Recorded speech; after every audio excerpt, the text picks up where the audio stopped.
क्या आपने कभी सोचा है कि आप रोज सुबह उठते क्यों हैं? सिर्फ पैसे कमाने के लिए, या फिर जिंदगी में कोई और गहरा मकसद है? जापान के एक छोटे से द्वीप ओकिनावा में लोग 100 साल से भी ज्यादा जीते हैं, खुश रहते हैं, एक्टिव रहते हैं और सबसे खास बात, वो अपना इकिगाई जानते हैं।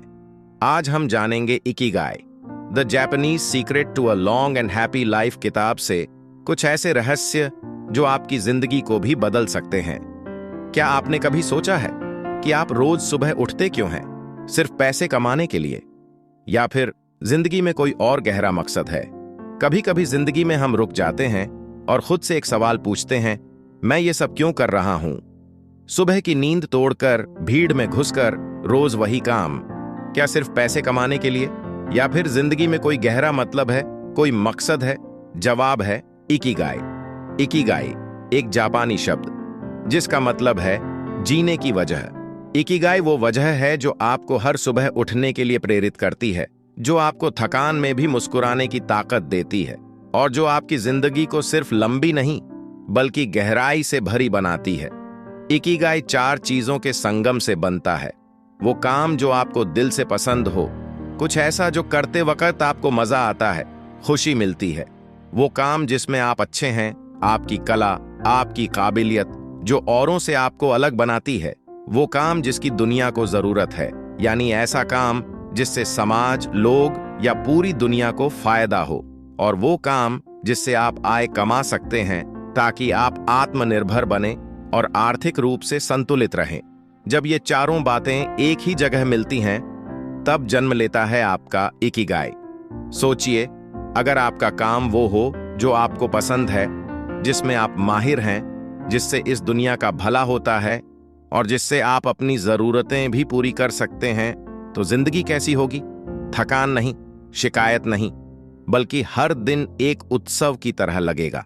हम में से ज्यादातर लोग सिर्फ अपनी जरूरतों के पीछे भागते हैं। कुछ लोग अपने पैशन को फॉलो करते हैं लेकिन कभी कमाई नहीं कर पाते। कुछ लोग अच्छे पैसे तो कमा लेते हैं पर दिल से नाखुश रहते हैं। लेकिन जिन लोगों ने इकिगाई को पाया है, वो सिर्फ सफल नहीं, संतुष्ट भी हैं।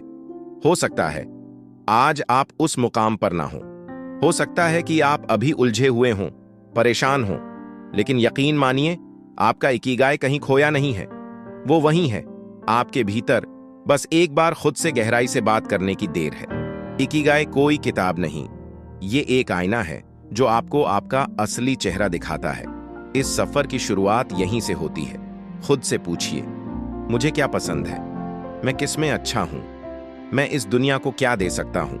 और क्या इससे मैं अपनी रोजी भी कमा सकता हूं? शायद शुरुआत में जवाब ना मिले, पर धीरे धीरे एक नई रोशनी जरूर मिलेगी। दुनिया में एक छोटा सा टापू है, जापान के सुदूर हिस्से में, जिसका नाम है ओकिनावा।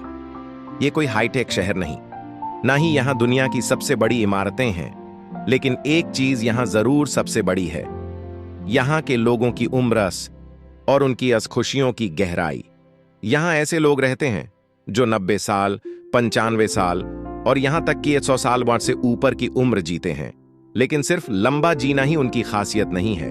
वो खुशावनवार रहते हैं, वो संतुष्ट मामर रहते हैं और सबसे बड़ी बात, एक्टिव वैकन रहते हैं। अब सवाल ये है, आखिर इनकी लंबी और खुशहाल जिंदगी का राज क्या है? क्या ये सिर्फ हेल्दी खाना खाते हैं या फिर कोई खास दवा लेते हैं? नहीं, इनका सबसे बड़ा सीक्रेट है उनका इकिगाई। ओकिनावा के हर व्यक्ति की जिंदगी में एक मकसद है, चाहे वो छोटा सा बागवानी का शौक हो या बच्चों को कहानियां सुनाना या गांव में रोज साफ सफाई करना। हर किसी के पास एक वजह है जो उन्हें हर सुबह जगाती है। एक 102 साल की दादी जो रोज अपने पोतों के लिए नाश्ता बनाती हैं, एक 97 साल के अंकल जो हर दिन अपने छोटे बगीचे में पौधे लगाते हैं, एक 104 साल की महिला जो बच्चों को पारंपरिक गीत सिखाती हैं। उनकी आंखों में थकान नहीं बल्कि एक चमक होती है, जीने की खुशियन की चमक। ओकिनावा के लोग कभी रिटायर नहीं होते। हां, आप सुनकर चौंकेंगे, लेकिन वहां रिटायरमेंट वन का कोई कॉन्सेप्ट ही नहीं है। उनका मानना है, जब तक हम जीवित हैं तब तक हमारा कोई उद्देश्य जरूर होना चाहिए। कोई भी काम छोटा नहीं होता। अगर वो किसी और की मदद करता है या आपको संतुष्टि देता है। उनकी एक और आदत है हर दिन दूसरों के साथ समय बिताना। वे अकेले नहीं रहते, बल्कि छोटे समुदायों में, जहां सब एक दूसरे की परवाह करते हैं, एक दूसरे की बात सुनते हैं और मिलकर हंसते हंसते समय बिताते हैं। इसे वो कहते हैं मोआई, यानी एक सपोर्ट ग्रुप जो मुश्किल समय में भी साथ देता है। सोचिए, कितनी सुंदर बात है, जहां बुढ़ापा अकेलापन नहीं लाता, बल्कि और गहराई से लोगों से जुड़ने का मौका देता है। अब बात करें उनके जीवन शैली की, तो उनके खानपान में भी समझदारी छुपी है।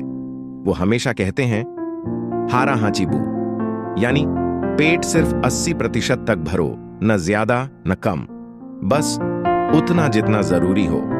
वो ताजे फल, सब्जियां, समुद्री चीजें खाते हैं, चाय पीते हैं, लेकिन शांति से। हर दिन थोड़ा चलना, झुकना, जमीन पर बैठना, ये उनकी जिंदगी का हिस्सा है।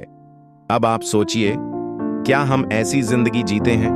क्या हमारे दिन का कोई उद्देश्य होता है, या हम बस अलार्म बजने पर जागते हैं और फिर मशीन की तरह चल पड़ते हैं? क्या हमारे आसपास ऐसे लोग हैं जिनसे हम दिल से बात कर सकें, या फिर हम डिजिटल दुनिया में उलझ गए हैं? ओकिनावा के लोगों से हमें यही सीख मिलती है। एक सादा जीवन, एक गहरा उद्देश्य और दिल से जुड़े रिश्ते, यही असली लंबी और खुशहाल जिंदगी का रहस्य है। इकिगाई सिर्फ किताबों का कॉन्सेप्ट नहीं है, ये एक जीता जागता सच है जो ओकिनावा की हर गली, हर चेहरा, हर मुस्कान में नजर आता है। कभी आपने महसूस किया है कि आप किसी काम में इतने डूब गए हों कि आपको वक्त का होश ही नहीं रहा? ना भूख लगी, ना प्यास, ना कोई फोन देखा, ना कोई और ख्याल आया, बस आप और आपका वो काम। उसी अवस्था को कहते हैं फ्लो आस्था, और यही फ्लो इकिगाई की आत्मा है। फ्लो एक ऐसी मानसिक स्थिति है जहां इंसान अपने काम में पूरी तरह समर्पित हो जाता है। ना दिमाग भटकता है, ना शरीर थकता है, वो अभी में होता है, पूरे होश और पूरे दिल के साथ। फ्लो तब आता है जब आप जिस काम में लगे हैं वो आपको चुनौती देता है, लेकिन बहुत कठिन नहीं होता। आपको उसमें आनंद आता है और आप उसमें अच्छे होते हैं। सोचिए, एक कलाकार को जो कैनवस पर ब्रश चला रहा है, या एक संगीतकार जो सुरों की दुनिया में खो गया है, या एक लेखक जिसकी उंगलियां कीबोर्ड पर चलती जा रही हैं बिना रुके, बिना थके, या फिर आप खुद जब किसी प्रोजेक्ट में इतने रम गए थे कि आपको पता ही नहीं चला सूरज कब डूब गया। यही फ्लो है। अब सोचिए, अगर आप रोज इसी फ्लो में रहें, हर दिन वो काम करें जिसमें आप खो जाते हैं, तो कैसा लगेगा? यही इकिगाई का जादू है। फ्लो आपको उस काम की ओर ले जाता है जो आपके दिल से जुड़ा होता है, जहां ना सिर्फ काम होता है, बल्कि उस काम में एक ध्यान होता है, एक सुकून और एक गहरा संतोष। साइकोलॉजी के अनुसार फ्लो की स्थिति में इंसान का दिमाग अल्फा और थीटा ब्रेन वेव्स पर काम करता है, यानी एक ऐसी अवस्था जहां स्ट्रेस कम होता है, फोकस बढ़ता है और क्रिएटिविटी अपने चरम पर होती है। फ्लो में काम करने वाले लोग कम थकते हैं, ज्यादा खुश रहते हैं और लंबी उम्र जीते हैं। अब सोचिए, आपका ऐसा कौन सा काम है जिसमें आप पूरी तरह खो जाते हैं? शायद वो पेंटिंग है, शायद खाना बनाना, शायद लिखना, सिखाना, कोडिंग, गाना या कुछ और। उसे पहचानिए, उसे वक्त दीजिए, क्योंकि वहीं से शुरू होता है आपका इकिगाई। फ्लो कोई लग्जरी नहीं है, ये इंसान की जरूरत है। हर दिन 10 से 15 मिनट भी अगर आप फ्लो में बिताते हैं तो आपका दिन सफल कहलाता है। तो अगली बार जब आप कुछ ऐसा करें जिसमें आपको समय का होश ही ना रहे, तो रुकिए मत, बस जान लीजिए आप अपने इकिगाई की राह पर हैं। अगले भाग में हम जानेंगे कैसे छोटी छोटी आदतें और बदलाव हमें एक लंबा, स्वस्थ और खुशहाल जीवन दे सकते हैं। ओकिनावा के लोगों की लाइफस्टाइल से सीखेंगे वो जरूरी सूत्र जो हर उम्र में काम आते हैं। जब हम किसी 100 साल के व्यक्ति के बारे में सोचते हैं तो दिमाग में क्या आता है? कमजोर शरीर, बिस्तर पर पड़ा इंसान या थके हुए चेहरे? लेकिन अगर आप ओकिनावा मानो चले जाएं तो ये सोच बिल्कुल बदल जाएगी। वहां आपको मिलेंगे 96 साल के किसान जो अब भी जमीन पर झुककर खेती करते हैं, 103 साल की दादी जो रोज अपने पोतों के लिए नाश्ता बनाती हैं, और 105 साल की महिला जो बांसुरी बजाते हुए बच्चों को लोकगीत सिखाती हैं। ये कोई चमत्कार नहीं है, बल्कि उनके जीवन के छोटे छोटे नियमों का असर है। आज हम जानेंगे वो 5 वजहें जिनकी वजह से ओकिनावा के लोग इतने लंबे और स्वस्थ जीवन जीते हैं। ओकिनावा के लोग कभी जरूरत से ज्यादा नहीं खाते। उनका एक प्रसिद्ध मंत्र है, हारा हाचीबू, यानी खाना तब बंद कर दो जब पेट सिर्फ 80% भर चुका हो। वो ओवर ईटिंग से बचते हैं और इसी वजह से उनका पाचन सही रहता है, वजन संतुलित रहता है और शरीर उम्र के साथ थकता नहीं। हम में से कई लोग खाने को कंफर्ट बना चुके हैं। जब दुखी हों तब खाते हैं, जब बोर हों तब खाते हैं। लेकिन ओकिनावा के लोग खाना सिर्फ पेट के लिए नहीं, बल्कि शरीर की जरूरत समझकर खाते हैं। उनके खाने में ज्यादातर ताजी सब्जियां होती हैं, शकरकंद, गोभी, मूली, हरी पत्तियां। वो टोफू, सीवीड और ग्रीन टी जैसे चीजें लेते हैं जो एंटीऑक्सीडेंट्स से भरपूर होती हैं। चीनी और प्रोसेस्ड खाना बहुत ही कम खाते हैं। सोचिए, जब आपका हर निवाला शरीर को हील करता हो तो बीमारियां कैसे टिकेंगी? जिम जाना जरूरी नहीं होता, बस हर दिन थोड़ा चलना, झुकना, उठना यही काफी है। ओकिनावा के लोग खेतों में काम करते हैं, बागवानी करते हैं, घर के कामों में एक्टिव रहते हैं। टीवी के आगे बैठे रहना या घंटों स्क्रीन पर खो जाना, वो ये जीवन नहीं जीते। वो मानते हैं शरीर को चलाते रहो तभी ये साथ निभाएगा। उनकी सबसे प्यारी आदत है मोआईस का एक सपोर्ट ग्रुप, एक छोटा समुदाय। हर इंसान का एक अपना मोआई होता है जिसमें 4 से 5 लोग लाइफ लॉन्ग दोस्त बन जाते हैं। ये दोस्त हर हफ्ते मिलते हैं, साथ खाते हैं, बातें करते हैं और जरूरत पड़ने पर एक दूसरे की मदद करते हैं। बुढ़ापा वहां अकेलापन नहीं लाता, बल्कि और भी गहरे रिश्ते साथ लाता है। सोचिए, अगर हमारे पास 2-3 ऐसे दोस्त हों जो जिंदगी के हर मोड़ पर हमारे साथ हों, तो मानसिक तनाव कैसे टिकेगा? ओकिनावा के लोग फैंसी चीजों में यकीन नहीं करते। उनके घर छोटे होते हैं लेकिन दिल बड़े। उनका जीवन साधारण होता है लेकिन हर दिन उत्सव की तरह लगता है।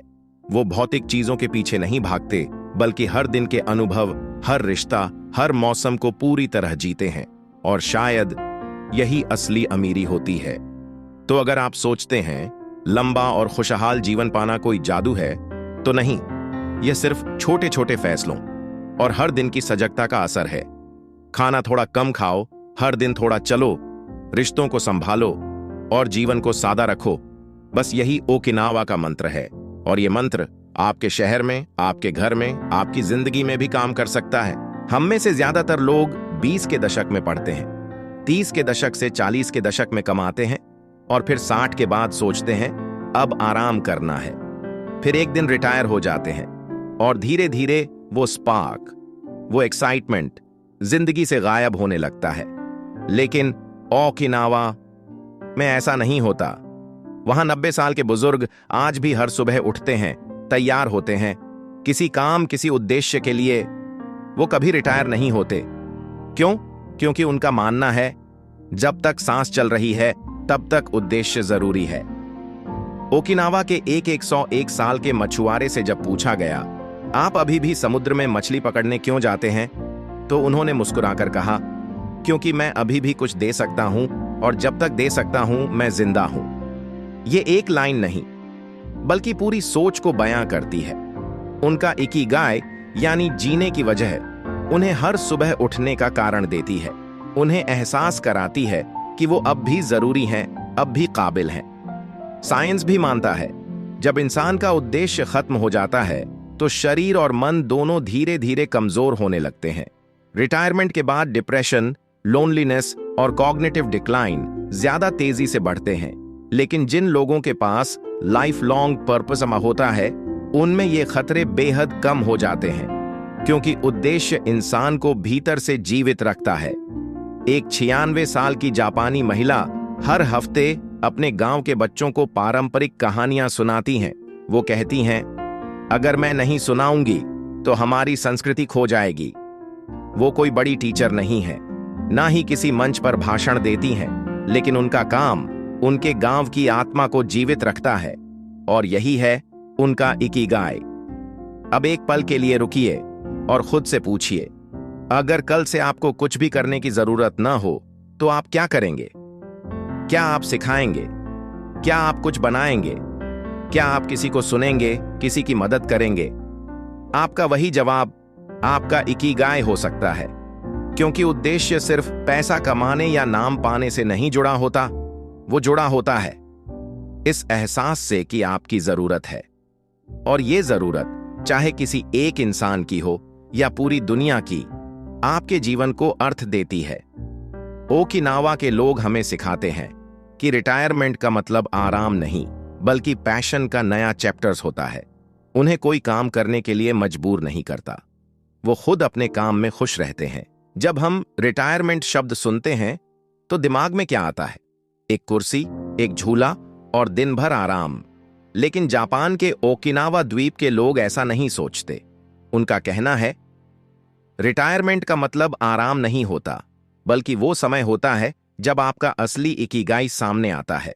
जहां पश्चिमी देशों में रिटायरमेंट को काम से मुक्ति माना जाता है, वहीं ओकिनावा में इसे माना जाता है फैशन का नया चैप्टर, या कहें जिंदगी की दूसरी पारी। उनके लिए 60 की उम्र कोई अंत नहीं, बल्कि एक मन शुरुआत बंद है।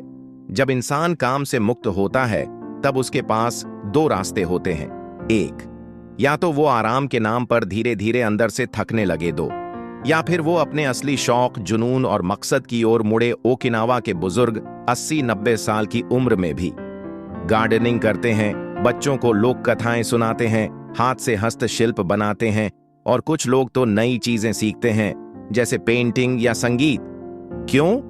क्योंकि उनका मानना है, अगर आप सुबह उठकर कुछ करने के लिए उत्साहित नहीं हैं, तो आप धीरे धीरे मरने लगते हैं।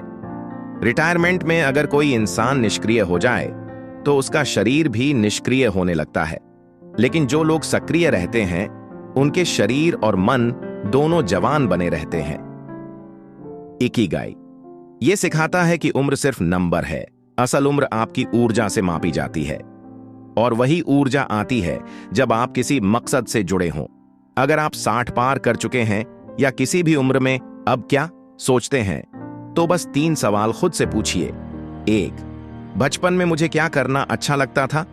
2, आज अगर मुझे पैसा ना कमाना हो तो मैं क्या करता? 3, क्या ऐसी कोई मैं चीज है जो मैं किसी को सिखा सकता हूं? जवाब में ही आपका नया इकिगाई छुपा है।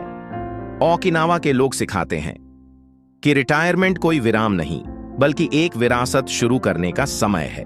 क्योंकि उम्र चाहे जो भी हो, अगर दिल जिंदा है तो जिंदगी चलती रहती है।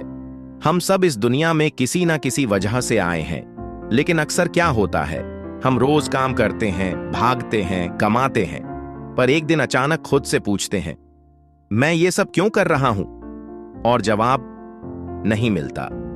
इकिगाई उसी सवाल का जवाब है, वो जवाब जो हमें सुबह उठने का जोश देता है, वो वजह जो थकान के बाद भी मुस्कुराने की ताकत देती है, और वो मकसद जो जिंदगी को सिर्फ एक सरवाइव करने की दौड़ नहीं, बल्कि फुलफिल करने की यात्रा बनाता है। सोचिए, अगर आप हर दिन वो काम करें जो आपको पसंद है, जिसे करते वक्त आपको समय का होश ना रहे, जिसका किसी और की जिंदगी पर भी असर पड़े, तो क्या आप हर सुबह अलार्म की जरूरत से पहले नहीं उठेंगे? इकिगाई ये नहीं कहता कि आप अमीर बनो, मशहूर बनो या दुनिया बदल दो। ये बस कहता है, खुद से जुड़ो, अपने मन की सुनो, और फिर उस चीज को ढूंढो जो आपको जिंदा महसूस कराए। हो सकता है आपका इकिगाई लिखना हो, पढ़ाना हो, गाना हो, लोगों की मदद करना हो, या बस एक अच्छा इंसान बनना हो। मकसद बड़ा या छोटा नहीं होता, जो चीज आपको अंदर से जगा दे वही आपका इकिगाई है। और याद रखिए, अगर आप अभी तक अपने इकिगाई से नहीं जुड़े हैं, तो इसका मतलब ये नहीं कि आपके पास कोई मकसद नहीं है, बल्कि इसका मतलब सिर्फ इतना है कि आपने उसे अभी तक ढूंढा नहीं है। तो आज इस ऑडियो के बाद खुद से बस एक सवाल पूछिए, मैं सच में क्यों जी रहा हूं? और जब जवाब मिले तो बस उसी दिशा में चल देना, क्योंकि वहीं से शुरू होती है एक लंबी, संतुलित और सच्ची जिंदगी की कहानी। अगर आपको ये ऑडियो पसंद आया तो इसे लाइक जरूर करें। कमेंट में बताएं कि आपको क्या सोचने पर मजबूर किया, और ऐसे ही अर्थपूर्ण कंटेंट के लिए चैनल को सब्सक्राइब करना ना भूलें। मिलते हैं अगली किताब के साथ। तब तक अपने इकिगाई को ढूंढिए और जी लीजिए वो जिंदगी जो आपके दिल के सबसे करीब है।